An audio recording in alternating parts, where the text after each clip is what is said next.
And now Jay Thomas News with breaking news. And when news breaks, we fix it. And now the news with Jay Thomas. And the news, along with Cece McCece and her famous intro.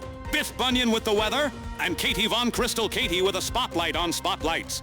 And now, with no further delays, interruptions, waiting, or more delays, here is Jay Thomas and Breaking, now repaired news. Take it away, Jay.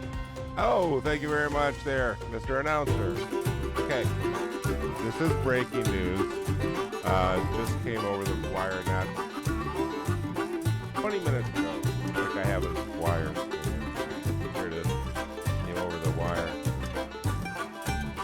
Okay, Supreme Court has dealt a blow to the Trump tariffs. Rules against the Trump tariffs on the IEEPA, this is important, on the IEEPA law only, okay? So this is what the IEEPA, for those of you who don't know, is the International Emergency Economic Powers Act, and that goes back to, when was it? 1977. Okay, and when you hear people like Massey saying that, the Congress didn't give the president power to lay tariffs, yeah, they did. They did it several times. But under EPA, the Supreme Court is saying that the president doesn't have the broad power, as broad as he wants. Again, this is a big decision. It's going to take a while to go through, but it doesn't authorize Trump to impose tariffs under EPA for this length and this many tariffs. That's what they're saying. So the Cato Institute, the people that never, they don't miss a chance to screw America, puts it this way. They said, don't pop the champagne yet, though. All right. The Supreme Court's decision to strike down President Trump's EPA tariffs is a welcome victory for constitutional governance. They're just and rule of law. But anyone hoping this spells the end of the administration's tariff spree should think twice. Good. Even without EPA, the president retains ample statutory authority to quickly recreate much of the current trade policy. So, and I think that Trump did this on purpose. Use EPA first, grind it through the courts for a year, then go to, Section 301 of the Trade Act of 1974, and use that. And then let that grind through the courts, and then the Trade Expansion Act of 1962, and use that, and let it dry. So there's other ways of getting around this. The Congress can also lay some tariffs right now. Give us a frickin' break. Quit sending our manufacturing overseas. And I know the Cato Institute and libertarians like to say, they say, there's a great song about tariffs, laying tariffs on, let's lay tariffs on bananas. So I'll get that song in a little bit. But in the song it says, yeah, we don't need to have bananas because we make Apple, iPhones. No, we don't. We don't make iPhones. Apple's centered here, but we don't make iPhones. Who makes them? Way the hell over in China.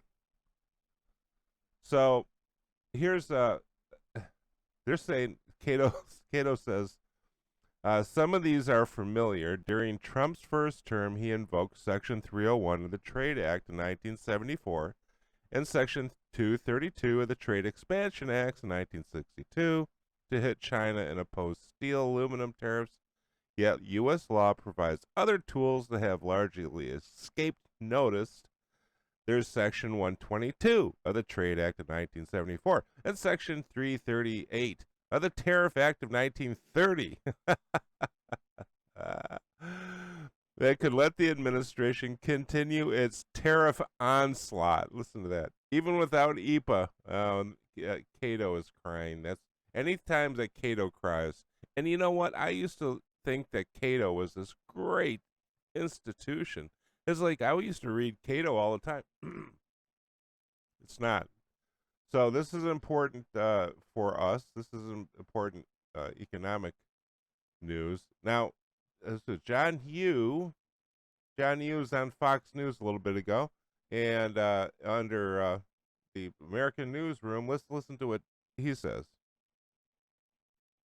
Oh, This morning going to have worldwide impacts, and the president has said a ruling like this is really going to hurt the economy, and you've heard Shannon talking about it. How are we going to figure out how to return this? President can't do this in the future. There are other trade laws which explicitly delegate from Congress to the president the ability to impose tariffs. The thing that President Trump has to do, which he didn't do these tariffs, remember, he did these worldwide at once for all products. Yep. Essentially, court is saying, you have to go back to the drawing board and you have to do it country by country. Individual countries have to be shown to be engaged in unfair trade practices or have to be shown to be a national security threat and has to be a report. And it will take President Trump roughly a year if he really wants to go forward with the tariffs. Now, I like Shannon's point a great deal. This might be a blessing in disguise because we just had GDP report numbers from last year that show the economy significantly slowed.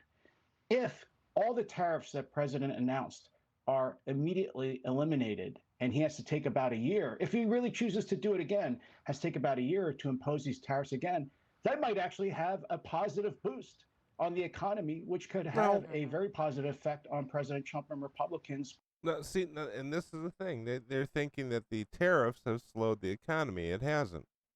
It has slowed parts of the economy where we're trying to get up to speed, which is because these people have sent our manufacturing overseas to every shithole country in the world just to make it. Oh, we got to make it cheaper.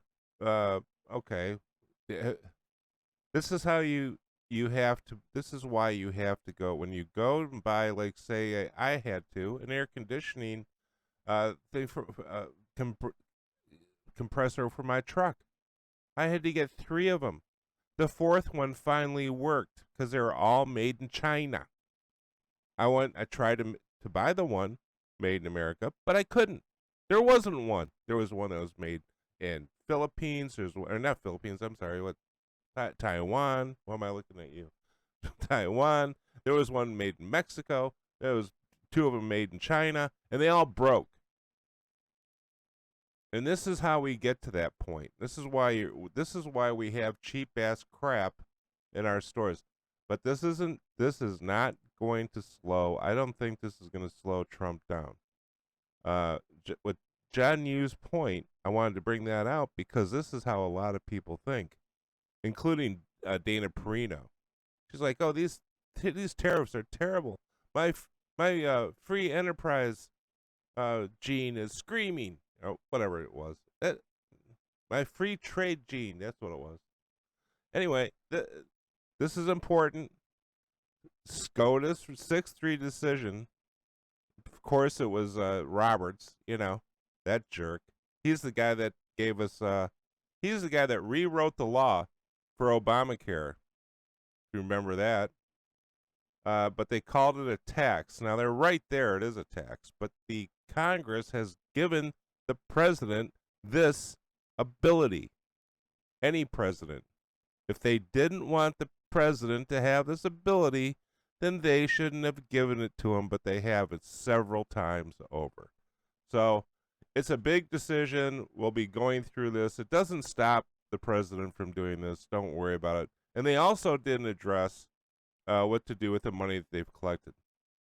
I mean, what are they going to do with it? They Trump wants to give it back in refund checks, which would be nice, but they don't know what to do with that. That didn't address this. This is just a simple address as, hey, it's too broad. You did too many. It's too broad. You have to go back and actually do this. Now, they probably, if I was the Trump administration, I would have said they're going to overturn this. So let's get ready with our paperwork, and we're just, as soon as they do this, we're going to dump the paperwork on every country that we want to put tariffs on, and we're going to do it immediately.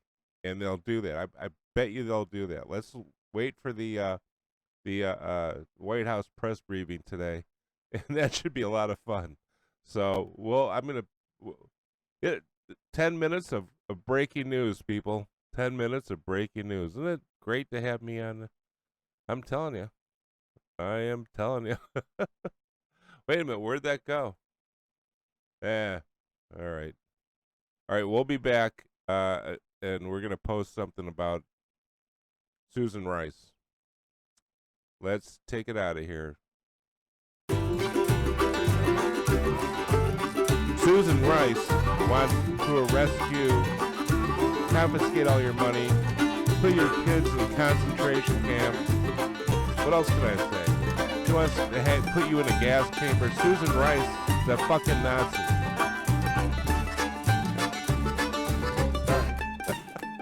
I'm sorry, Cece. I'm sorry.